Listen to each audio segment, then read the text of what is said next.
If you are a business owner that wants more freedom in their life, and if you're just not able at this point to disconnect from the business and to do what you truly love in your life, then this video is for you. Most business owners kind of have an idea of what they're supposed to do in order to streamline their business and to spend less time in it and more time doing what they love. But the reason for which they're not actually doing it is because some of those things are a little painful. Most business owners are afraid that if they're going to start doing them, it's going to either take them too long, they're not going to find the right people to do them, they're going to just screw up. What are they without their business? What other passion do they have to spend their time doing? And all of these doubts and worries and fears come into their mind. And that's why instead of doing a plan of how to become free, they just avoid the idea altogether. And in their mind, it settles that belief that it cannot be done. This is it. And moreover, because that's what their mind is telling them now, that they're trapped, they're trying to find excuses. That's how it should be. And worse it gets. And further away from the dream of freedom, business owners are running away without even noticing. So I want to tell you about these 3 steps that you should be doing in order for you to completely remove yourself from the business to the extent that you want and instead do more of what you love. Now, these steps apply whether you like your business, is just you don't want to do some things in your business, but you want to do some other things, or if you completely don't like your business and kind of hate spending time in it, and how to automate it and instead do something else that you love while business staying there and running on autopilot. Step number 1, how can you free up some of your time so that later on you can streamline it and you can create strategies and other steps that are needed? How to create time. The best way for you to create time is to see what are you currently doing that is not productive or it's truly not needed or can be spread out and delayed. And this way you can free up a little bit of time. Start writing just a few processes for the things that you do on a regular basis yourself right now. And if you do write those processes, you're going to find some ways to delegate some of those things to other people that also know how to do them. And this is basically an MVP, a minimum viable product, to what later on you're going to do at the company level, like full steam on delegation and creating processes. But at least you're starting to create just a little bit of time doing this. And I'm telling you, in as little as between 1 and 3 months, my clients save 10 hours every single week just with this method. Step number 2, after you freed up a little bit of time by just doing some of the tasks a little bit more automatically, even if you continue to do them yourself, but at least you do them without thinking about it. You do them way quicker because you have a process now. Or you remove some of the things, or you just delay some of the things. Now you've made some space. Now you can go to the second step and you can start streamlining your business.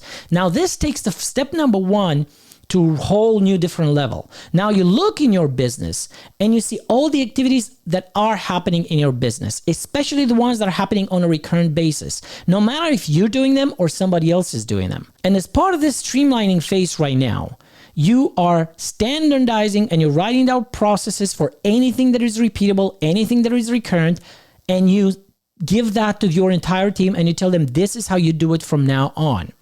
And next step in this second stage is for you to start delegating what you are doing, and you have already creating processes in the first stage, and now you're finding the right people for you to delegate those to. You may do that and delegate to some people that are already in your business, and I'm telling you, a lot of people, a lot of business owners, they believe that, oh, but my staff is overwhelmed. Well, when you're actually going to write all the activities that everyone is doing in your business, you're going to notice that a lot of people, a lot of employees do things that you don't think as priorities, that can be done more rarely, or they can be done in a better way because you wrote a procedure now. And now actually you free up their time as well, so you can delegate to your existing staff.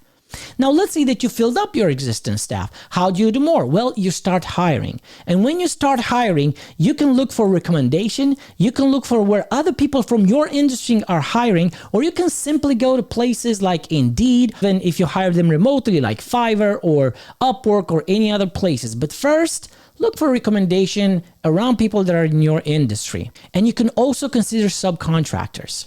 Now, the step number 3, after you have streamlined your business, is for you to start strategizing on your goals. Now, if you want to grow this business that you have right now because you like it and you like to spend time in it, and now you've freed up time, you can, of course, start creating a strategy for your business to grow.